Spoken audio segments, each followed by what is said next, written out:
Hi friends, எல்லோரும் நல்லா இருப்பீங்கன்னு நினைக்கிறேன். இன்றைக்கி நம்ம என்ன பார்க்க போகிறோன்னா, இது புரட்டாசி மாதம் அப்படின்றனால பெருமாள் கோயில், ஆஞ்சநேயர் கோயில் எல்லா பக்கமே ரொம்ப விசேஷமாக இருக்கும். இந்த கோயிலில் பார்த்தீங்க, ஆஞ்சநேயர் கோயிலில் பார்த்தீங்கன்னா ஃபஸ்ட்டு வாரம் மலர்லேயே அலங்காரம் பண்ணியிருப்பாங்க. 2வது வாரம் காய்கறி, இது 3வது வாரம் அப்படின்றனால பழங்களில் அலங்காரம் பண்ணியிருக்காங்க.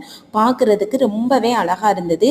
அதுவும் ஆஞ்சநேயரோட தரிசனம் பண்ணுறதுக்கு ரொம்பவே கொடுத்து வச்சுருக்கணும். நாங்கள் இன்றைக்கி ஃபேமிலியோடு போய் ஆஞ்சநேயரை தரிசனம் பண்ணிட்டு வந்தோம். மனசுக்கு ரொம்ப நிம்மதியாகவும் சந்தோஷமாக இருந்தது. இந்த புரட்டாசி மாதம் அப்படின்றனால பொதுவாகவே பெருமாள் கோயில், ஆஞ்சநேயர் கோயில் எல்லா பக்கமே கொஞ்சம் கூட்டமாக தான் இருக்கும். நான் இந்த 2 வாரமாக போகணும் அப்படின்னு நினச்சிட்டு இருந்தோம். கொஞ்சம் வேலை இருந்தனால எங்களால் போகவே முடியலை. இந்த வாரம் கண்டிப்பாக நம்ம போய் பார்த்தே ஆகணும் அப்படின்றனால நாங்கள் ஃபேமிலியோடு போய் தரிசனம் பண்ணிட்டு வந்திருந்தோம். பாருங்கள், பழங்கள்லேயே எவ்வளோ அழகாக அலங்காரம் பண்ணியிருக்காங்க அப்படின்னு. உங்களுக்கு இந்த வீடியோ பிடிச்சிருந்தது அப்படின்னா நம்மளோட சேனலை சப்ஸ்கிரைப் பண்ணுங்கள். ஓகே ஃப்ரெண்ட்ஸ், பாய். இதே மாதிரி அடுத்த வீடியோவில் பார்க்கலாம். ஓகே.